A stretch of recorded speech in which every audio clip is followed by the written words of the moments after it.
او تي كاع العزا ولاو دايرين داكشي تاع البوانات والبوان كوم كنا عارفين انا تيجيبوا هاد الجبال داك راه سميتو النون دومين وداير غير ب 97 درهم من جينيوس بوانات كيفاش C'est là tout, c'est Salim. Donc aujourd'hui, je voulais faire comme un résumé de cette étude publiée par Genius. C'est un fournisseur de noms de domaine au Maroc, qui est, je crois, un des seuls, peut-être même le seul, je suis pas sûr. Moi, j'ai déjà acheté des noms de domaine chez eux, c'est pour ça que je suis abonné à leur newsletter. C'est pour ça qu'ils m'ont envoyé cette étude. Et qui est très intéressante, c'est sur les habitudes des Marocains vis-à-vis d'Internet et du paiement par Internet. Donc cette étude a été réalisée du 10 au 20 février 2016, donc c'est très récent, par Internet auprès sur 1000 personnes, sur Casa, Rabat, Marrakech. Et c'est assez intéressant parce qu'on voit que ça highlight des comportements assez typiques, on va dire, et ça explique aussi beaucoup de choses. Donc on va passer au graphe directement. Et ensuite je donnerai mes impressions et ce que j'ai appris en fait. Donc on voit que la plupart déjà des Marocains, ils accèdent à Internet grâce à des ordinateurs portables. Moi des fois j'oublie ça parce que je suis sur un ordinateur de bureau et je le fais aussi sur mon mobile. Et donc sinon le reste des gens, la plupart des gens c'est sur mobile et ensuite les ordinateurs de bureau. On voit que les tablettes c'est pas encore au niveau comme en Europe. Mais bon, ça c'est pas très intéressant. Aussi ça c'est cool, on voit que qui est-ce qui gagne la guerre entre Android et iOS. Au Maroc, c'est Android for sure, c'est à 75%. Les gens ils utilisent Android. D'ailleurs, moi aussi je suis sur Android. Et j'ai eu un iPhone. J'ai déjà eu un iPhone et j'ai pas aimé parce que il y avait des restrictions si on n'avait pas un compte et j'ai pas aimé. Alors que sur Android, il y a plus de flexibilité. Donc ça confirme ce que je pensais. Je m'en doutais. Et le type d'application mobile que les gens utilisent je crois sur leur téléphone. Donc les réseaux sociaux, j'imagine, ça doit être Facebook, Instagram. Il y a aussi pas mal de Snapchatters récemment. Moi, j'utilise pas beaucoup Snapchat, mais je sais que c'est de plus en plus populaire. Ensuite, les types d'applications mobiles professionnelles, ça, je sais pas ce que c'est. Je me demande ce que ça peut être. Jeux, divertissement, bon, ça, normal. Vie pratique, loisirs, banque. Donc, pour ce qui est des applications que j'utilise, moi, c'est surtout, bon, celle de ma banque pour voir mon compte. J'utilise aussi pas mal Instagram, Airbnb, Evernote, WhatsApp, bien sûr.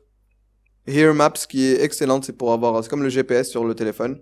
Bref, c'est assez intéressant de voir ce que les gens utilisent le plus, mais on voit que c'est surtout les réseaux sociaux. Graphe suivant, avez-vous déjà téléchargé une application marocaine? Donc la plupart des gens ont déjà téléchargé une application marocaine. On voit que il y a encore même un quart des gens qui l'ont jamais téléchargé, c'est-à-dire qu'il y en a pas mal. Moi par exemple sur mon téléphone, j'utilise hmal.ma, avito.ma qui est aussi super, très simple. C'est l'application de ma banque, Atijalinet quelque chose. Le Megarama pour avoir les horaires des films au cinéma.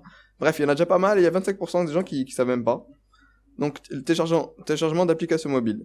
Pourquoi n'avez-vous jamais téléchargé une application marocaine sur votre téléphone? Donc, la plupart des gens, c'est parce qu'ils ne connaissent pas d'application marocaine, offre ou service peu intéressant, manque de fiabilité, on voit c'est intéressant. Donc, la plupart des gens, ils sont même pas au courant qu'il y a des applications marocaines.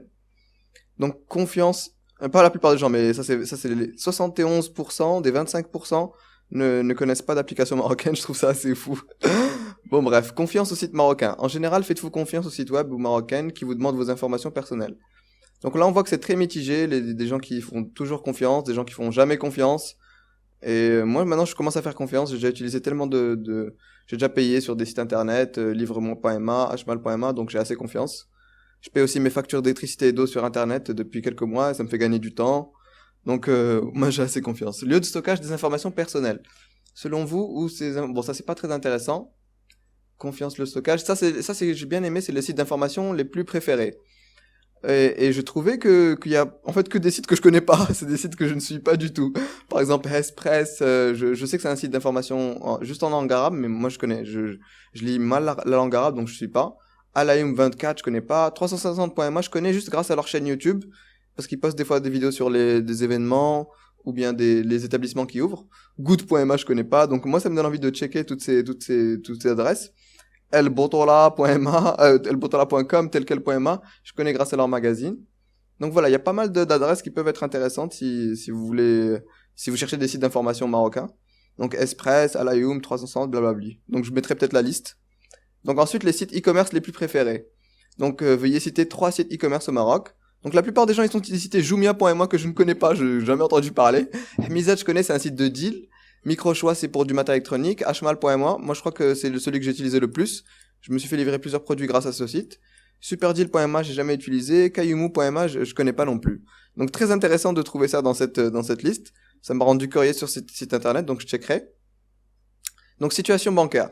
Quelle situation s'applique à vous? Vous avez un compte et une carte bancaire. Donc la plupart des gens, la plupart des Marocains, ils ont un compte et une carte bancaire. C'est-à-dire qu'ils peuvent payer sur internet, sur ces sites, sur hmal.ma, sur microshop.ma, ils peuvent faire des transactions sur internet. Ça aussi, je trouve ça intéressant. Et là, c'est la confiance. Donc avez-vous confiance dans le paiement sur internet? On voit encore, c'est très très mitigé. C'est-à-dire, il y a des gens qui ont tout à fait confiance et des gens qui n'ont pas du tout confiance. Je trouve ça intéressant. C'est vraiment très mitigé. Alors qu'en Europe et aux États-Unis, c'est maintenant la plupart des gens. J'ai des amis aux États-Unis qui se font livrer des trucs tous les jours de Amazon parce que c'est trop pratique. C'est-à-dire que ils peuvent ils commandent quelque chose sur leur ordinateur et se font livrer le lendemain. Et donc ils commandent tout le temps sur internet. C'est drôle. Et ici, c'est encore très nouveau. Donc paiement des taxes et factures sur internet. Faites-vous le paiement de vos taxes et factures sur internet? La plupart des gens jamais, comme moi il y a environ 4 mois, moi je savais pas que c'était possible et j'allais donc pour payer mes factures d'électricité et d'eau, je devais aller à la Radema, on prenait nos factures, on devait payer par cash souvent parce que la carte elle était pas acceptée souvent, on devait faire la queue, ça durait une demi-heure. Maintenant je le fais sur le site de ma banque, ça prend 1 minute. Donc et il y a encore 53% des gens qui ne le font jamais, je trouve ça intéressant. Donc montant des paiements, ce que les gens dépensent je crois sur internet. On va passer ça. Sur les achats sur internet. Achetez-vous des produits et services sur des sites e-commerce au Maroc. Donc encore la plupart des gens, jamais. C'est assez intéressant. Alors que maintenant je commence à le faire assez régulièrement. Et il y a des gens qui le font plusieurs fois par mois. Voilà. Donc on voit qu'il y a encore une grande partie de la population qui n'achète jamais des trucs sur internet, alors que ça peut être plus pratique. Parce que moi je suis paresseux, j'ai pas envie de me déplacer juste pour acheter un livre ou deux. Moi, je préfère me les faire livrer chez moi. Pour ça, par exemple, je vous conseille hmal.ma qui est pas mal et aussi livre-moi.ma si vous aimez les livres. Donc, montant des achats sur Internet. À quel montant? Donc, il y a de moins de 200 jusqu'à plus de 2000 dirhams. Motivation pour l'achat en ligne. La praticité de l'achat. Moi aussi, je suis d'accord, c'est pratique. Le prix, c'est vrai qu'on peut maintenant comparer les prix sur Internet plus facilement. Par exemple, pour acheter des billets d'avion, pour louer une voiture, pour louer un logement. On peut comparer directement sur Internet, c'est pratique. Livraison à domicile, variété de l'offre, qualité de l'offre, c'est cool. Et les critères d'achat en ligne, bon, bien sûr, ce que les gens voient le plus, c'est le prix. Si le paiement est sécurisé, d'ailleurs, si vous voulez être sûr que le paiement est sécurisé, vous regardez votre adresse où vous êtes et vous devez vous assurer que ça commence par HTTPS et pas HTTP. Et là, vous saurez que le site est sécurisé et que vous pouvez être rassuré. Donc, raison d'achat en ligne, raison de non-achat en ligne. Pourquoi ils n'achètent pas? Donc, la plupart des gens, c'est la confiance dans l'après-vente, c'est intéressant. C'est vrai que moi, j'ai pas encore eu à faire ça, c'est-à-dire j'ai pas eu besoin de retourner des produits, mais c'est vrai que je sais pas comment ça pourrait se passer si par exemple, si je reçois un produit qui est défectueux et je veux le rendre. Donc la sécurité de paiement, il y a encore de 27% des gens que ça inquiète. Protection de données personnelles, absence de conseils, carte bancaire non adaptée, etc. Donc voilà, moi je trouve que ce rapport était très intéressant. Je vais mettre le lien dans la description pour le télécharger. Et voilà, donc si vous êtes curieux sur le comportement de Marocains vis-à-vis d'Internet et du paiement par Internet, moi je trouve que c'est une technologie qui va changer le monde très bientôt. Je trouve ça a déjà changé le monde. C'est juste que c'est surtout maintenant en Europe et c'est en train d'arriver au Maroc et c'est intéressant de voir la progression. C'est pour ça que ce rapport m'a intéressé. Donc voilà, les gars, j'espère que ça vous a plu. Je vous dis à bientôt, Inch'Allah. Salam alaikum, bye bye.